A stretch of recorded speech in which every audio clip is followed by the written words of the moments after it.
नमस्ते दोस्तों, कैसे हो आप सब।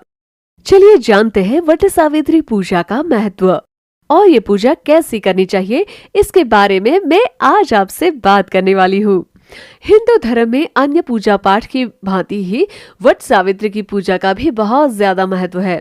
शादी के बाद एक स्त्री के लिए उसके पति से ज्यादा खास कोई भी नहीं होता है।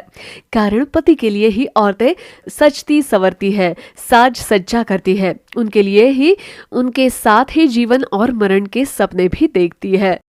एक पतिव्रता स्त्री के लिए उसके पति से ज्यादा महत्वपूर्ण और कोई भी नहीं होता है। वट सावित्री की पूजा भी पति की लंबी उम्र के लिए ही की जाती है। इस पूजा को करने वाली औरतें वट पूर्णिमा के दिन सुबह उठकर नहाकर स्वच्छ कपड़े परिधान करती है, साथ ही पूरे दिन के लिए निर्जला उपवास भी रखती है। वट सावित्री की पूजा का नाम कैसे आया? वट पूर्णिमा की पूजा का नाम वट सावित्री पहले नहीं था।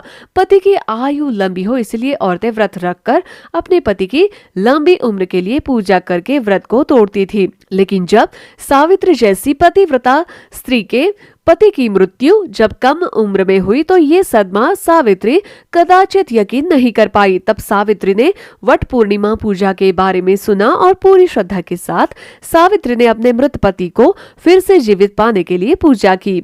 सावित्री की पूजा को देखकर यमराज भी भावुक हो गए और उन्होंने सावित्री के पति सत्यवान को पुनर्जीवित करके उसे सदा सुहागन रहने का आशीर्वाद दिया। तब से ही सावित्री और सत्यवान के चर्चे होने लगे और बाद में वट पूर्णिमा की पूजा का नाम बदलकर वट सावित्री पूजा ऐसे रख दिया। आज भी वट सावित्री की पूजा विवाहित औरतें पूर्ण श्रद्धा और भक्ति के साथ करती है। वट सावित्री पूजा का महत्व। शादीशुदा औरतें दीर्घकाल तक अपने पति का साथ पाने के लिए ये पूजा करती चली आ रही है। कहा जाता है कि इस दिन को वट के पेड़ के समीप जो देवी देवता है उनकी पूजा की जाती है। वह कोई और नहीं बल्कि स्वयं नारायण विष्णु और माता लक्ष्मी है।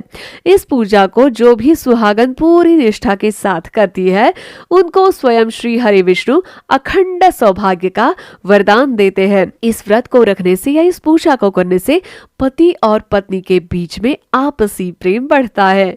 वट सावित्री की पूजा को करने का विधि। वट सावित्री नाम से ही पता चल रहा है कि इसकी पूजा में वट वृक्ष का बहुत अधिक महत्व होता है। बिना वट के इस पूजा को नहीं किया जा सकता। इस दिन सुहागन औरतें स्नान आदि करके साफ कपड़े पहनकर पूजा की तैयारी में जुट जाती है। महिलाएं मुख्य रूप से पूजा में दो अलग टोकरियों में पूजा के सामान को अलग अलग रख देती है। एक जगह पर 7 भिन्न तरह के अनाज को रखती है, वही दूसरी ओर सावित्री माता का चित्र रखती है। पूजा के दौरान औरतें वट वृक्ष को जल अर्पित करती है, साथ ही कुमकुम और अक्षत भी अर्पित करती है। अंत में धूप और बत्ती भी दिखाती है, फिर वट वृक्ष की परिक्रमा भी करती है। शाम में वट सावित्री की कथा को पढ़कर अपने उपवास को समाप्त कर पानी पीकर और पति के हाथों से मांग में सिंदूर पहनकर कुछ कहती है। तो दोस्तों, कैसे लगा आपको ये हमारा आज का टॉपिक? आप पूजा करते हैं कि नहीं, ये मुझे कमेंट सेक्शन में कमेंट करके जरूर बताइएगा।